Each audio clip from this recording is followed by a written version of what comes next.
Ya, oke semuanya. Assalamualaikum warahmatullahi wabarakatuh. Selamat datang di kelas 11 IPS mata pelajaran Sosiologi. Untuk perkenalan kali ini, yang pertama-tama saya memperkenalkan diri dulu. Nama saya Pak Akbar Cesar Prasetyo. Mungkin waktu kelas 10 kalian diajar oleh Bu Wuri, tapi untuk kelas 11 kalian akan diajar oleh saya sebagai guru yang mengampu mata pelajaran sosiologi. Nah, adapun yang perlu kalian ketahui berkaitan dengan pembelajaran sosiologi adalah kalian harus mengetahui di semester ini atau di tahun pelajaran 2020 sampai 2021 yang kalian pelajari dalam mata pelajaran sosiologi itu kompetensinya ada berapa sih gitu ya. Nah, kompetensi dasarnya itu ada 5. Yang pertama adalah ini, pembentukan kelompok sosial ya. Pembentukan kelompok sosial. Mana aja ya.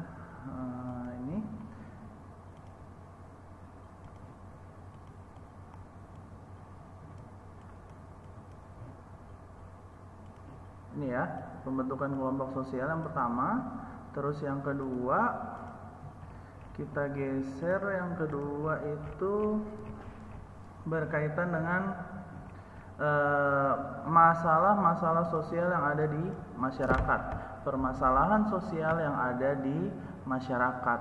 Nanti kita akan mempelajari tentang bagaimana masyarakat itu bisa menjumpai berbagai masalah dan masalah itu harus segera diselesaikan. Kalau tidak, nanti akan menimbulkan konflik sosial gitu. Jadi di KD yang kedua ini kita akan mempelajari hal tersebut. Yang ketiga, ini kita akan mempelajari tentang perbedaan, kesetaraan, dan harmoni sosial. Seperti kita ketahui bahwa masyarakat kita itu tidak sama gitu ya, tidak homogen. Semua masyarakat itu mempunyai ciri khasnya masing-masing, punya perbedaannya masing-masing, dan semuanya itu punya keunikannya masing-masing. Contoh, misalkan di Indonesia, perbedaan dari segi keyakinan itu ada banyak, ada 6 yang disahkan oleh negara kita. Sedangkan dari segi warna kulit kita ada orang yang warnanya lebih gelap, ada yang lebih putih gitu ya, ada yang rambutnya keriting, ada yang rambutnya ikal, ada yang rambutnya lurus, ada yang matanya sipit dan segala macam. Nah, perbedaan-perbedaan itu nantinya akan membuat berpotensi untuk menjadi konflik gitu ya. Kalau tidak dimanajemen dengan baik, kalau tidak diarahkan menjadi sebuah harmoni sosial. Ibaratnya kalau kita main band itu, kalau yang main drum itu acak-adut gitu ya, kalau yang main gitar juga nggak berirama, kalau yang vokal juga suaranya ngawur kemana-mana, bandnya jadi kacau. Tapi kalau misalkan drumnya harmoni, gitarnya harmoni, yang nyanyi juga harmoni, maka bandnya itu akan menjadi satu kesatuan yang utuh. Nah, di dalam masyarakat juga kita akan mempelajari bagaimana memanajemen perbedaan itu sehingga kesetaraan dan harmoni sosial itu terjalin, gitu ya. Jadi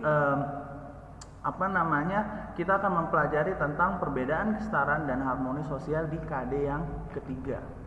Dan yang keempat, nah ini dia, menjadi concern utama ketika semua yang udah kalian pelajari di atas tadi mengalami kebuntuan, timbullah konflik ya. Di dalam kelompok masyarakat bisa terjadi konflik. Perbedaan-perbedaan yang ada bisa menimbulkan kekerasan. Semua itu bisa menimbulkan pada ujung yang negatif. Nah, di dalam sosiologi KD yang keempat kita akan mempelajari tentang bagaimana caranya memanajemen konflik.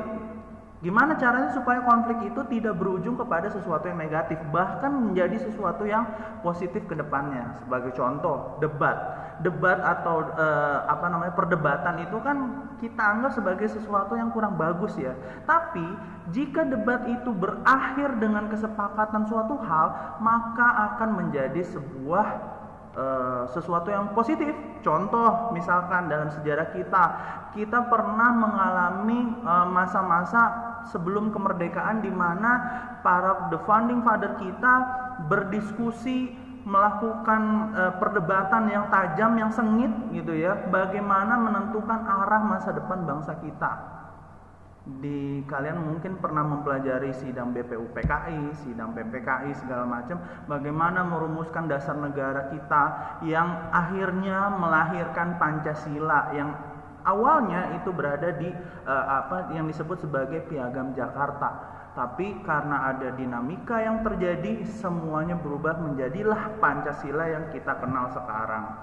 Nah, semua itu akan berujung kepada dua pilihan, positif atau negatif. Kalau kalian tidak memanajemen dengan baik, maka akan timbul sesuatu yang negatif saja. Tapi kalau kalian manajemen dengan baik, justru konflik dan konflik itu akan menjadi sesuatu yang positif gitu ya. Konflik yang negatif akan menimbulkan kekerasan. Dan yang terakhir, yang kelima, kita akan mempelajari tentang integrasi dan reintegrasi sosial. Integrasi itu artinya persatuan gitu ya. Kalau tadi yang keempat itu menyelesaikan konflik, tapi yang kelima ini bagaimana penyelesaian itu justru membangun sebuah persatuan dan peradaban yang sukses di masyarakat. Ada integrasi, reintegrasi supaya pemecahan masalah konflik kekerasan itu selesai secara damai, tidak ada yang dirugikan secara dirugikan yang besar gitu ya. Jadi itu semua akan menjadi pilihan-pilihan di dalam penyatuan di dalam masyarakat gitu ya. Jadi inilah yang akan kalian pelajari selama 1 tahun ke depan. Untuk filenya nanti akan saya kirim di Google Classroom-nya ya. Jadi bagi kalian yang belum bergabung dengan grup Classroom, maka kalian harus segera masuk ke Classroom untuk mengerjakan atau mendapatkan informasi-informasi terkini berkaitan dengan mata pelajaran sosiologi.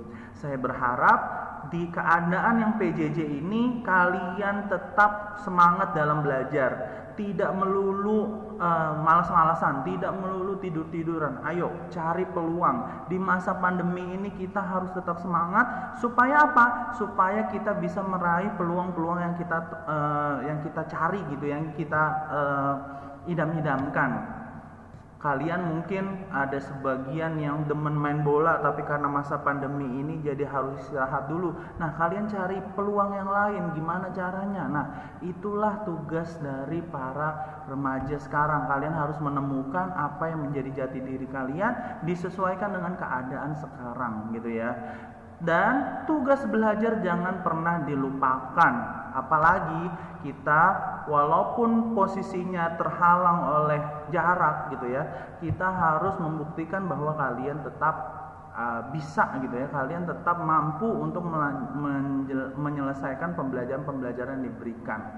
Nah, mungkin di kedepannya di pertemuan selanjutnya saya akan memberikan materi dengan lebih komprehensif lagi. Tapi untuk yang pertama ini saya hanya akan memberikan materi berupa pengenalan KD atau bab-bab yang akan kalian kerjakan atau yang akan kalian pelajari selama 1 tahun ke depan. Besok atau di pertemuan selanjutnya baru kita masuk yang pertama ini ya, tentang pembentukan kelompok sosial.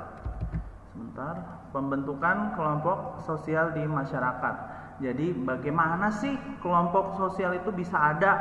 Kok kita sebagai manusia kok cenderung ngumpul ya, pengennya ngumpul ngobrol gitu ya, pengennya untuk bersosialisasi dan segala macam. Nah, nanti kita akan mempelajari secara sosiologis kenapa sih kita cenderung berkumpul satu sama lain gitu ya.